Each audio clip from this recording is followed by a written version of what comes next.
Bismillahir Rahmanir Rahim.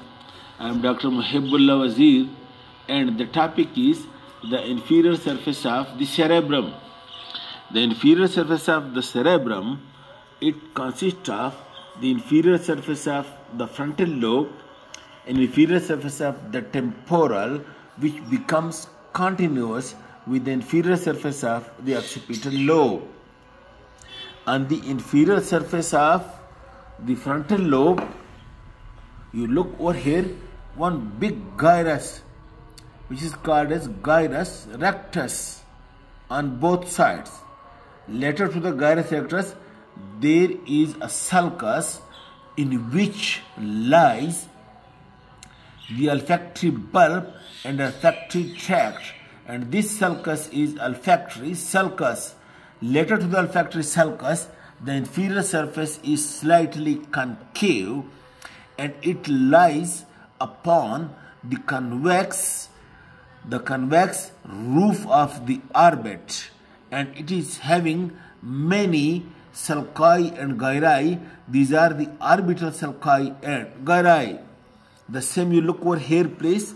Look, inferior surface of frontal lobe, this is gyrus rectus, and later to that you can see this is the olfactory sulcus, which contains the olfactory bulb and olfactory tract, and later to that these are the orbital sulci and gyri.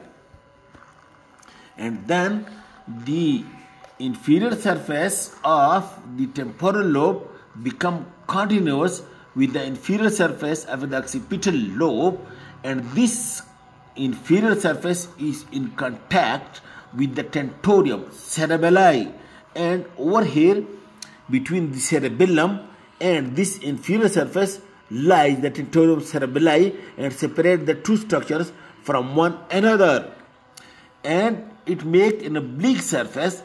That's why the medial surface of the temporal lobe you can also see from the inferior surface. And over here on the inferior surface of the occipitotemporal, you look over here, there are two sulci. One is this one, you can see this is collateral sulcus, and this collateral sulcus, if you follow it interiorly, it becomes the rhinal sulcus. This part is the rhinal sulcus, and see the collateral sulcus. Later to that, this you can see the occipitotemporal sulcus. The occipitotemporal sulcus, this one. And in this way, there are two gyri on the inferior surface. Look, the medial one is the medial occipitotemporal gyrus, which leads anteriorly into para-hippocampal gyrus, this part, and which leads anteriorly at it ends in a small elevation, and this is called as concus.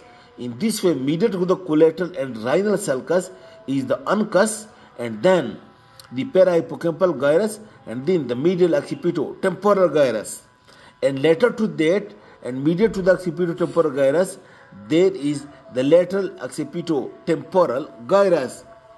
And in addition to that, let us take the advantage on the inferior surface. We can also see the optic tract, optic nerve, and optic chiasma and optic tract, and then the infundibulum, and then the mammillary bodies, and then the midbrain. And this you can see, this one is the third, oculomotor, and this one is the fourth, trochlear. This is the trigeminal, abducent, facial, and vestibulocochlear, and then glossopharyngeal, vagus, and accessory nerves, and then the 12th cranial nerves, vagus, accessory, and the hypoglossal. These nerves which we also see from the pons, midbrain, and medulla oblongata. Okay, thank you very much.